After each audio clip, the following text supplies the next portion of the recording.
હાલો, જય શ્રી કૃષ્ણ. મારા કિચનમાં આપણું હાર્દિક સ્વાગત છે. આજે આપણે ક્યારેય ન ખાધી હોય એવું આજે પરવળનું શાક બનાવીશું. પરવળના ગુણધર્મો અનેક છે. પર તમારે કૃમિ થઈ હોય તો 15 દિવસ પરવળ ખાઓ તો કૃમિને મટાડે છે.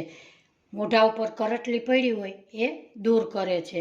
પરવળના ફાયદા અનેક છે.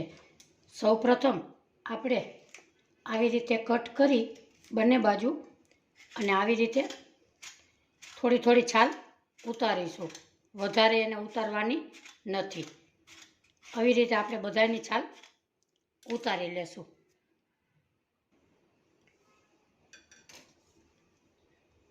આપણે અહીંયા બધા પરવળની છાલ આપણે ઘસી લીધી છે. આવી રીતે કટ કરી અને બીનો ભાગ આપણે કાઢી લેશું. આવી રીતે બી બધાય આપણે કાઢી લેશું. આપણે અહીંયા પરવળમાં બધા બી કાઢી લીધેલા છે. હવે આપણે એનો મસાલો કરીશું. આ પરવળ જેને ભૂખ ન લાગતી હોય તે ખાય 15 દિવસ તો એને ભૂખ લાગવા માંડે છે. હવે આપણે મિક્સર જારમાં ચવાણું 1 વાટકો નાખી અને એને આપણે પીસી લેશું. આપણે અહીંયા મિક્સર જારમાં આપણે ચવાણું પીસી લીધેલું છે. આ શાક તમે ચોક્કસથી ટ્રાય કરજો. સરસ મસ્ત ટેસ્ટમાં બનશે. રોજે રોજ ભાવશે એવું તમારું શાક બનશે. અહીંયા આપણે મસાલો કાઢી લીધેલો છે. આપણે ચવાણામાં મીઠું તો હોય જ છે, એટલે એ પ્રમાણે એમાં ઉમેરીશું. સ્વાદ પ્રમાણે ધાણા ભાજી, 1 ચમચી લાલ મરચું, 2 ચમચી ધાણા જીરું પાવડર. એને હવે આપણે મિક્સ કરીશું. 2 ચમચી તેલ. એને આવી રીતે આપણે મિક્સ કરશું.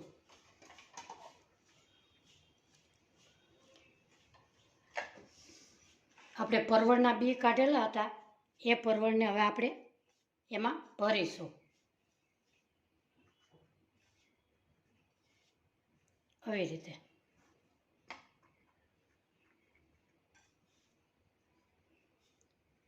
રીતે બધાય પરવળને આપણે ભરી લેશું. આપણે અહીંયા બધાય પરવળ મસાલાથી ભરાઈ ગયા છે. હવે એને બાફવાની મૂકીશું. અહીંયા આપણે ગેસ ઉપર એક તપેલું મૂક્યું છે. એમાં 2 ગ્લાસ પાણી નાખેલા છે. એની માથે આપણે એક ચાયણી મૂકીશું અને પરવળને આવી રીતે ગોઠવી દેશું.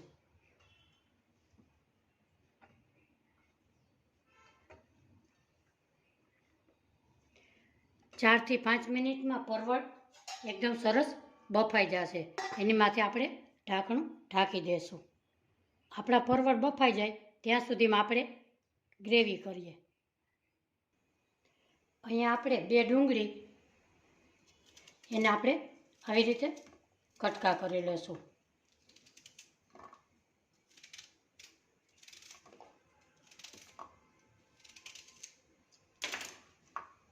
આવી રીતે 2 ટમેટાં નાખીશું. એને પણ આવી રીતે કટકા કરી લેશું. એમાં 7-8 કરી લસણની નાખીશું અને મિક્સર જારમાં આપણે આને ફેરવી લેશું.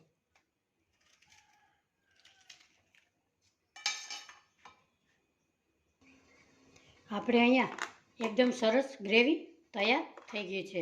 હવે આપણે તેલ મૂકીશું.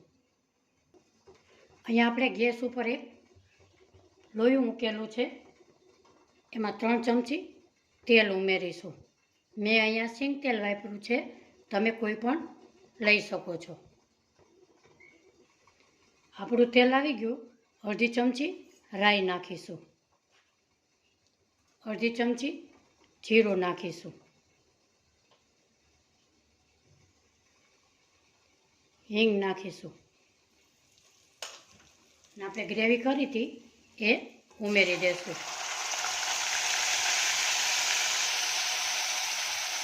અને આપણે હલાવીશું.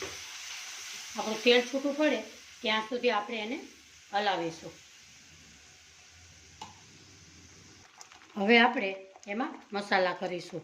અડધી ચમચી હળદર, 1 ચમચી લાલ મરચું, 1 ચમચી ધાણા જીરું, મીઠું સ્વાદ પ્રમાણે, અને આપણે મિક્સ કરી લેશું.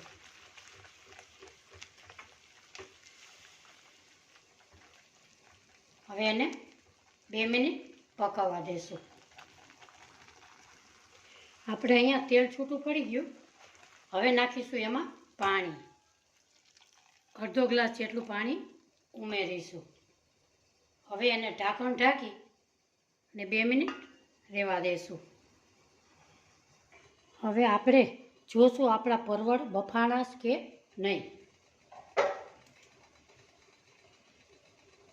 આપણા પરવળ એકદમ સરસ બફાઈ ગયા છે. આપણે ગેસ બંધ કરીશું.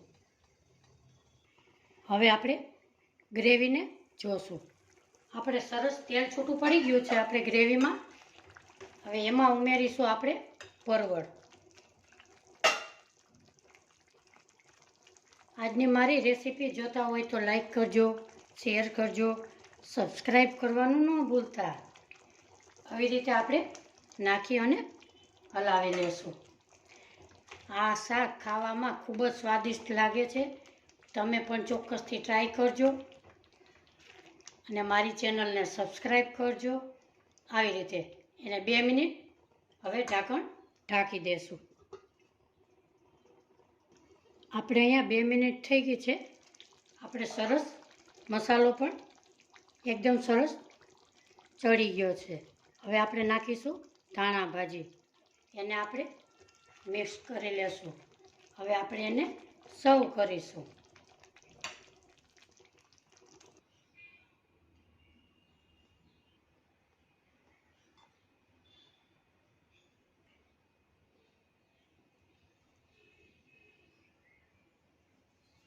આજની રેસીપી મારી તમને ગમે તો એક લાઈક ને એક સબસ્ક્રાઈબ જરૂરથી કરજો.